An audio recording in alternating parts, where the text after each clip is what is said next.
4 নম্বর ম্যাথটা একটু জটিল এবং খুব ইম্পর্টেন্ট, এটা আমাদের মাথায় রাখতে হবে। শুরু করতে হবে। For 3 consecutive months, a person deposit some amount of money on the first day of each month in small saving fund. বলা হয়েছে যে 3টা কনজিকিউটিভ মান্থে একটা পার্সন ডিপোজিট করছে some amount of money first day থেকে, ছোটো অ্যামাউন্টের। আচ্ছা ঠিক আছে, বুঝলাম ছোটো amount. If the total amount after 3 months is 65 টাকা, 3 মাস পর 65 টাকা হয়েছে ফ্রম এ জিপি, মানে জিপি মানে জিওমেট্রিক প্রোগ্রেশনে 65 টাকা হয়েছে 3 মাসে। তাহলে জিওমেট্রিক প্রোগ্রেশন আমরা কি জানি? What is geometric progression? Geometric progression যদি আমরা বলি, জিওমেট্রিক প্রোগ্রেশনটা কীরকম হয় না? এ প্লাস এ আর প্লাস এ আর স্কোয়ার, এটা তো জিওমেট্রিক প্রোগ্রেশন, তাই না? আচ্ছা ঠিক আছে, জিওমেট্রিক প্রোগ্রেশনে এই কাজ করতে। আচ্ছা ঠিক আছে, এরপর বলা হয়েছে if the two extreme amount to be multiplied each by 3। আচ্ছা, 2 এক্সট্রিম অ্যামাউন্টকে মাল্টিপ্লাইড করতে বলছে প্রত্যেকটাকে 3 দিয়ে, and the middle one by 5। Okay, the new terms form and AP, find the amounts in the first and second deposit. আচ্ছা ঠিক আছে, প্রথম এবং দ্বিতীয় ডিপোজিটের অ্যামাউন্ট বের করতে বলছে, বাট এই জায়গাটা আমাদের একটু বুঝতে হবে। If the 2 extreme amounts be multiplied each by 3, মানে প্রথম এক্সট্রিম, 2টা এক্সট্রিম অ্যামাউন্টকে 3 দিয়ে মাল্টিপ্লাইড করতে বলছে, এবং মিডলটাকে মাঝখানেরটাকে 5 দিয়ে। তাহলে এক্সট্রিম মানে কি? শীর্ষ। প্রথম শীর্ষ হচ্ছে এটা এবং এটা, এই দুটো হচ্ছে শীর্ষ, এবং মিডলটা বলে দিয়েছে মিডলটাকে গুণ করতে বলছে 5 দিয়ে। তাহলে কি আমরা প্রথমটাকে যদি গুণ করি, প্রথমটা হচ্ছে এটা এ, এটা শীর্ষ, এটা শীর্ষ, তো এটাকে আমরা 3 দিয়ে গুণ করি, কি 3 হবে অবশ্যই। এটাকে আমরা 3 দিয়ে করি, 3ar স্কোয়ার। আর এটাকে বলছে মাঝখানেরটাকে বলছে 5 দিয়ে গুণ করতে, তাহলে 5ar, তাই না? এটাই কিন্তু বের হয়। তো এই যে নতুন টার্মটা বের হয়েছে, এটা হয়েছে এপি, মানে কি অ্যারিথমেটিক প্রোগ্রেশন, আর এটা হচ্ছে জিওমেট্রিক প্রোগ্রেশন। এবং বলা আছে এই 3টা যোগফল হলে 65, এটাও কিন্তু বলা আছে, বাট এটা কিন্তু বলা নেই আমাদের কিছু। আচ্ছা, আমরা এখন বের করি কীভাবে কি। যেমন এখানে আমি লিখছি আর এবং আর স্কোয়ার বলা আছে প্রথমে, এই যে এ হিসেবে। তো এই দুইটার যোগফল হচ্ছে 65, এটাকে 3 দিয়ে গুণ করছি, এটাকে 3 দিয়ে গুণ করছি, এটা বের হয়েছে, আর এটাকে 5 দিয়ে গুণ করছি। এবং এই যে নতুন টার্মটা বের হয়েছে, বলা হয়েছে এই যে by 5, the new terms form an AP, নতুন যে টার্মসটা হবে সেটা হবে অ্যারিথমেটিক প্রোগ্রেশন। ওকে, আচ্ছা, এখন এটা কিন্তু ম্যাথ সলিউশন শুরু হয়ে গেছে আমাদের। তো লেট 3 ডিপোজিট অ্যামাউন্টস, আর আমরা ধরি 3টা ডিপোজিট অ্যামাউন্ট কী হতে পারে? এ টাকা, আর টাকা এবং আর স্কোয়ার টাকা। কারণ বলেই দিছে যে 3টা ডিপোজিট কিন্তু করছে, এবং 3টা ডিপোজিট কিন্তু আমাদের কি ফর্মে হয়েছে? জিওমেট্রিক প্রোগ্রেশনে কিন্তু হয়েছে, এই জন্য আমরা এটা লিখলাম। আমাদের কিন্তু বলে না অ্যারিথমেটিক প্রোগ্রেশনে হয়েছে, আমাদের বলছে 3 দিয়ে গুণ করার পরে অ্যারিথমেটিক প্রোগ্রেশন হয়েছে, 3 দিয়ে এবং 5 দিয়ে গুণ করার পরে, বাট এর আগে কিন্তু এটা জিওমেট্রিক প্রোগ্রেশনেই ছিল। ঠিক আছে, আচ্ছা, তাই আমরা এটা বলতে পারি এ প্লাস আর স্কোয়ার প্লাস সমান 65, এটা আমরা বলতে পারি। এটা আমি একটা সমীকরণে ফেলাইলাম। ওকে, আচ্ছা, আমরা এটাও বলতে পারি, এই যে আমরা গুণ করলাম 3 দিয়ে 1 নাম্বার এক্সট্রিম লেভেল একটাকে, এবং এই 3 নাম্বারটাকে আমরা 3 দিয়ে গুণ করছি, এবং মিডলটাকে আমরা 5 দিয়ে গুণ করছি, এবং এটা যে অ্যারিথমেটিক প্রোগ্রেশন হয়েছে, তো আমরা লিখতেই পারি যে 3ar 5ar plus 3ar square form an AP, আমরা বলতে পারি, তাই না? আচ্ছা, বললাম। এরপরে আমরা আসি নাও। এখন আমরা কি করতে পারি? আমরা একটা সূত্র শিখছিলাম, সূত্র আমরা জানি না, আমিও জানতাম না, মিস জানাইছে আর কি, পড়ছিলাম আগে, ভুলে গেছি। সেটা হচ্ছে মধ্যমার সূত্র। মধ্যমার সূত্রটা কিন্তু এরকম আর কি, আমি যদি এখানে লিখে দেখাই, সেটা মধ্যমার সূত্রটা এরকম হয়। যদি মনে করি এ বি সি 3টার মধ্যে মধ্যমার সূত্রটা এরকম হয়, বি মাইনাস এ সমান সমান সি মাইনাস বি, এটা হচ্ছে মধ্যমার সূত্র, এবং এই দুইটা সমান হবে, এটা হচ্ছে মধ্যমার সূত্র। তো এখানে বি কোনটা? এখানে বি হচ্ছে 5 এ আর, তাই না? এ বি সি, বি হচ্ছে 5, এটা হচ্ছে এ, এটা হচ্ছে বি, এটা হচ্ছে সি, তাহলে বি হচ্ছে 5 এ আর। তাহলে আমি যদি লিখি 5 এ আর মাইনাস এ হচ্ছে শুধু এ, ওকে, শুধু এ না 3 এ, ঠিক আছে, সমান সমান সি হচ্ছে তোমার 3 এ আর স্কোয়ার, বি হচ্ছে মাইনাস কি জানি 5 এ আর, ঠিক আছে। এটা হচ্ছে মধ্যমা সূত্র। আমরা এখানে মধ্যমা সূত্রটা ইউজ করছি। মধ্যমা সূত্র ইউজ করার পরে আমরা দেখো এই দুইটাকে আমরা যদি এই পাশে নিয়ে আসি, ঠিক আছে, এই পাশে নিয়ে আসি বা এই দুইটাকে আমরা এই পাশে নিয়ে যাই, সেম দেখো আমরা এই দুইটাকে এই পাশে নিয়ে যাই, তাহলে আমাদের কি হচ্ছে 5 এ আর আছে, এখানে 5 এ আর আছে, তাই না? এটা মাইনাস আছে, এটা প্লাস আছে। তো আমি এটাকে যদি এই পাশে নিয়ে যাই তাহলে কি হবে, এটা মাইনাস প্লাস আছে, বা এটা মাইনাস, এটাকে এই পাশে নিয়ে আসি, 5 এ আর এখানে প্লাস আছে, প্লাস 5 এ আর, আর এটা মাইনাস আছে, এটাকে এই পাশে নিয়ে আসি, তাহলে প্লাস হয়ে যাবে, প্লাস 5 এ আর, আর এটাকে আমি এই পাশে নিয়ে আসি 3 এ আর স্কোয়ার প্লাস 3 এ, তাই না? তো এটা কি হবে 10 এ আর হবে, আর এটা 3 এ আর স্কোয়ার হবে প্লাস 3 এ হবে, এরকম নিতে হবে, তাই না? ইয়েস। আচ্ছা, তো এখন কি আমরা একটা কাজ করতে পারি, সেটা এই 10 এ আরটাকে আমরা এই পাশে নিয়ে আসি, তাহলে কি হবে 3 এ আর স্কোয়ার প্লাস 3 এ মাইনাস 10 এ আর, এটা হয় না? এবং এই পাশে কি শূন্য, এই পাশে আনি বা এই পাশে, যেটাকে যেই পাশে নিই, এক পাশ তো শূন্য হয়ে গেল, তাই না? এই যে এখানে আমরা এই কাজটা করছি, দেখো এখানে আমরা এই কাজটাই করছি যে এই লাইনটা আমরা সংক্ষেপে করছি, এই এয়ারটাকে এই পাশে নিয়ে গুণ যোগ করছি, বা এটাকে এই পাশে নিয়ে একই হয়, মাইনাস হয়, প্লাস মাইনাস করলে একই হয়। আচ্ছা, এরপরে হচ্ছে আমরা করলাম কি, এটাকে আলাদা করলাম, এই সবগুলোর মধ্যে কিন্তু এ কমন আছে, এটাকে আমরা আলাদা করলাম, একে কমন নেওয়ার পর এখানে 3 আর স্কোয়ার থাকে, এখান থেকে 10 আর থাকে, আর এখান থেকে 3 শুধু 3 থাকে, সমান সমান 0। আচ্ছা, এখন দেখো এখানে দুইটা মান আছে, এ গুণাকারে আছে 3 এটার সাথে। এখন আমরা যদি এটাকে এই পাশে নিয়ে যাই কোনো সমস্যা হবে? এটাকে গুণাকারে এই পাশে নিয়ে গেলে ভাগ হয়ে যাবে, এখানে ভাগ হবে, ভাগ এ হবে, সমান সমান 0ই হবে, ভাগ হয়ে যাবে আর কি, তাই না? বাট আমরা এটাকে এই পাশে নিয়ে গেলাম। এখন আমাদের একটা কথা হতে পারে যে আমরা কেন এটাকে নিলাম, আমরা কেন এই পুরোটাকে এই পাশে নিয়ে 0 করে দিলাম না, তাহলে তো এর মান 0 হয়ে গেল। এখন এই পুরোটাকে কিন্তু গুণাকার আছে, এই পুরোটাকে যদি আমরা এই পাশে নিয়ে ভাগ করে ফেলি তাহলে কিন্তু 0, ভাগ করার পর 0 হবে, তো এর মান হয়ে যায় 0, বাট এর মান কিন্তু 0 হওয়া যাবে না। কেননা এ কি, এ মানে কি, এ হচ্ছে ফার্স্ট টার্ম, সে বলাই আছে যে প্রথম কনজিকিউটিভ 3টা মাসে সে কিছু টাকা ডিপোজিট করছে, বলাই আছে যে কনজিকিউটিভ 3টা মাসে কিছু টাকা সে ডিপোজিট করছে। হ্যাঁ, যেহেতু টাকা সে ডিপোজিট করছে তাহলে প্রথম মাসে তো সে নিশ্চয়ই কিছু টাকা ডিপোজিট করছে, জিওমেট্রিক প্রোগ্রেশনে ডাবল হবে। আমি যদি বলি না প্রথম মাসে ডিপোজিট করে না, এরপরে মাস থেকে তাহলে হবে না, কেননা প্রথম মাসে সে না করে তাহলে প্রথম মাসে মান কত হবে 0, এরপরে মাসে মান কত হবে 0 দিয়ে তুমি যত কিছু গুণ করো 0ই হবে, এত হবে না। তো নিশ্চয়ই সে প্রথম মাসে কিছু একটা ইনভেস্ট সে করছিল, ইনভেস্ট না মানে ডিপোজিট সে করছিল, সেহেতু এর মান কখনোই 0 হওয়া যাবে না। এই যে আমি এখানে লিখে দিচ্ছি, এর মান 0 হওয়া যাবে না। দেখি আমরা এই পুরোটাকে এই পাশে নিয়ে নেই, আমরা এটাকে এই পাশে নিয়ে এটাকে বাদ দিয়ে দিচ্ছি, এটা আপাতত বাদ থাকুক, সমস্যা নেই।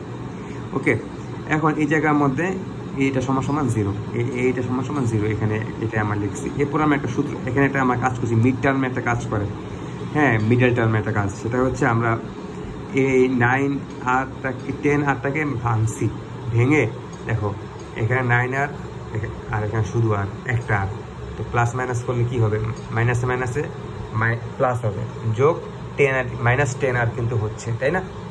সেমই কিন্তু হচ্ছে। তো এটা আমরা কেন করছি, এটা আমরা করছি একটা সূত্র অ্যাপ্লাই করার জন্য, যেটা আমরা আগে করছিলাম অনেক আগে।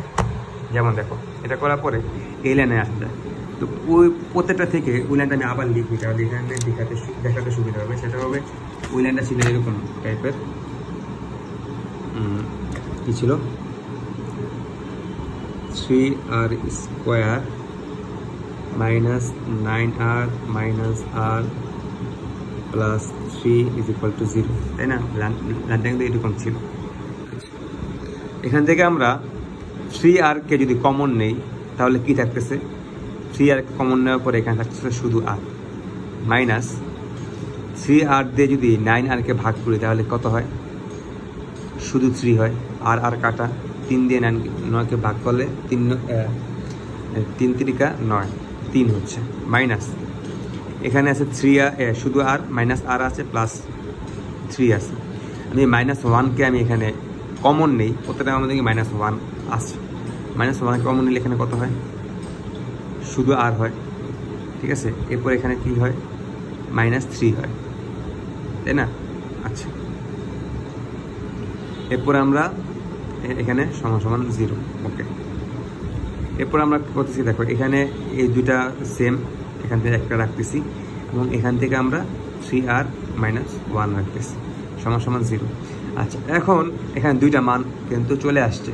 এখন আমরা বলতেই পারি হয়তো r এর মান 3 হবে অথবা r এর মান 1/3 হবে। যেমন এই জিনিসটা কিন্তু এমন হয়, তাই না, যে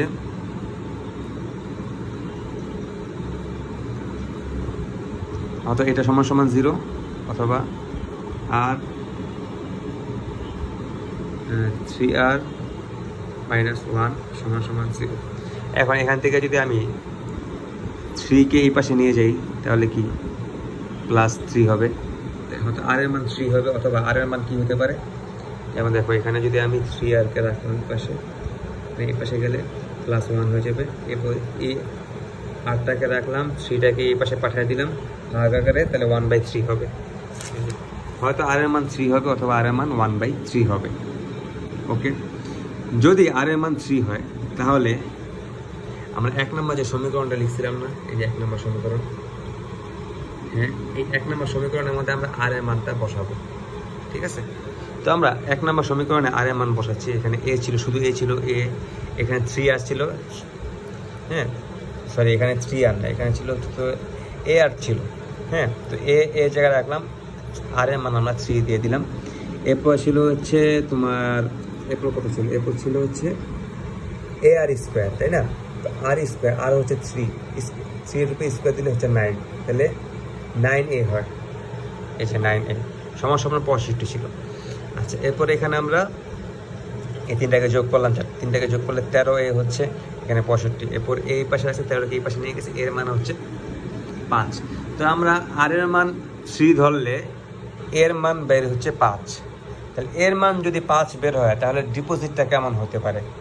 ডিপোজিটটা হতে পারে এরকম যে প্রথম মাসে 5 টাকা দিছি, দ্বিতীয় মাসে ar, তাহলে 5 × 3 15 টাকা দিছি, তৃতীয় মাসে ar স্কোয়ার 5 × 3 স্কোয়ার মানে কি 9, 3 × 5 নং 45 টাকা। 3 মাসে আমি এরকম করে যদি আমি যোগ করি, 45 যোগ 15 কত, 60 যোগ 5 কত হয় 65, মানে 3 মাসে 65 টাকা কিন্তু আমার হয়ে গেছে।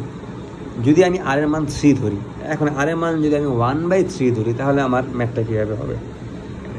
এখানে আমি r এর মান 1/3 ধরছি, দেন এটা আমি, কারণ r এর মান কিন্তু 2টা আসছে, আমাদের এটা স্বীকার করতে হবে, r এর মান 2টা বের হয়েছে। সো আমি r এর মান 3 ধরলেও আমার কিন্তু দেখি কি হয়।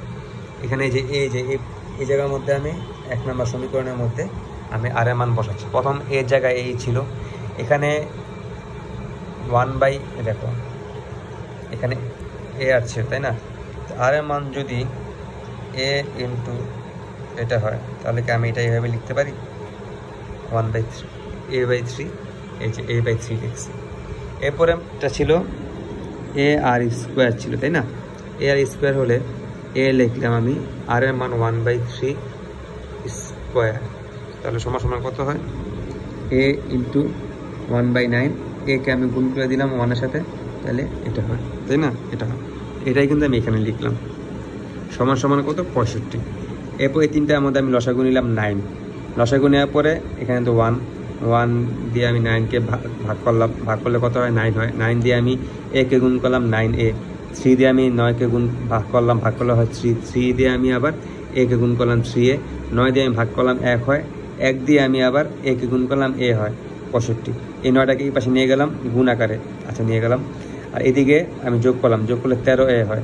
এই 13 এর মধ্যে এই 13টাকে আমি এই পাশে নিয়ে গেলাম ভাগ আকারে, ভাগ হলো সমান সমান এর মান বের হচ্ছে 45। আচ্ছা এখন এর মান 45 বের হচ্ছে, তাই না? এর মান 45 বের করলে আমার 3টা ডিপোজিটের মান কেমন আসে সেটা আমাদের এখন দেখতে হবে।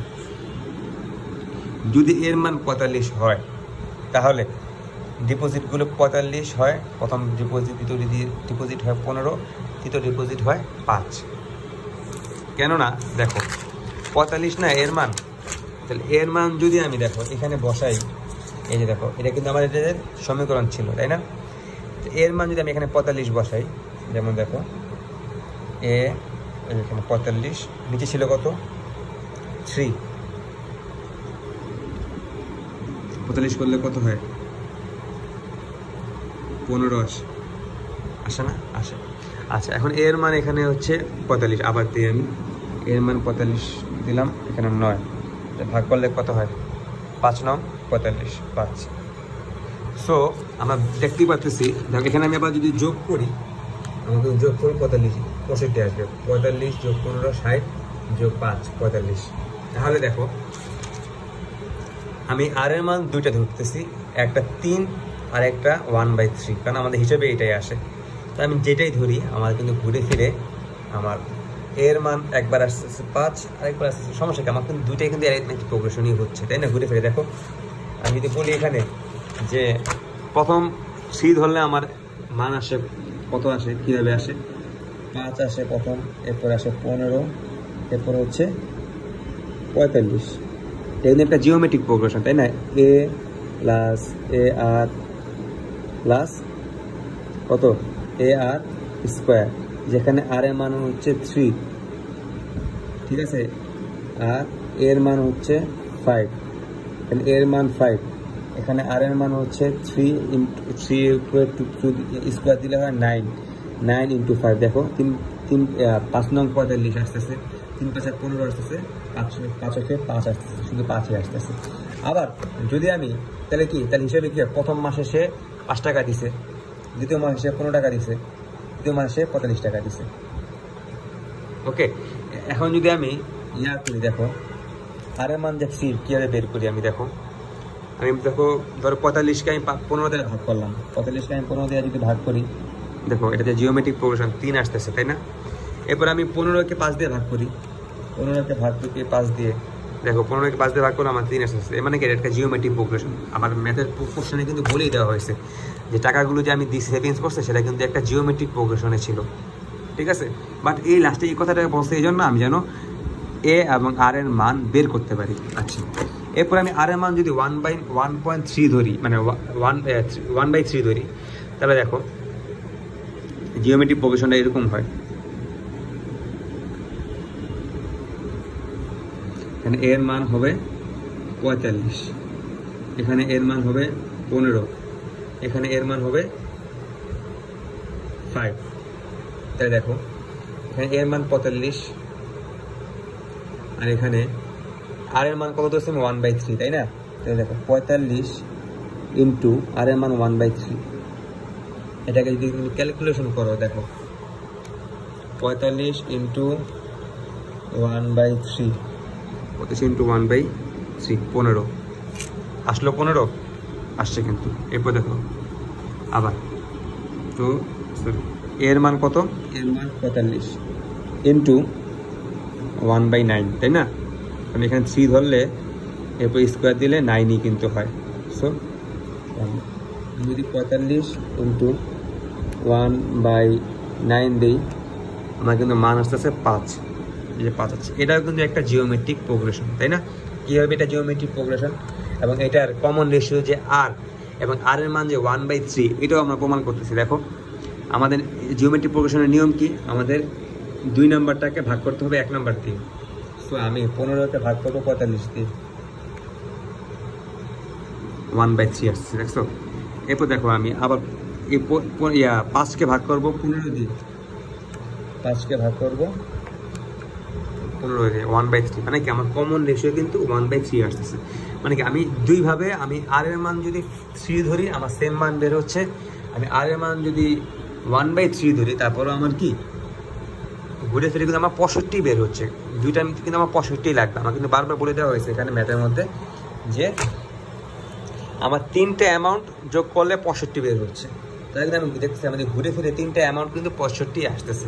দেখো এখানেও যোগ করলে 65 আসছে, আর এর মান তুমি যেটাই হোক 1/3 হলেও 65 হচ্ছে, আর এর মান 3 হলেও 1/65 হচ্ছে। পার্থক্য কোথায় হচ্ছে? খালি পার্থক্য হচ্ছে প্রথম মাসে আর এর মান 3 ধরলে প্রথম মাসে আমি 5 টাকা দিছি, আর আর এর মান যদি আমি 1/3 ধরি তাহলে আমি প্রথম মাসে দিছি হচ্ছে কত টাকা? 45 টাকা।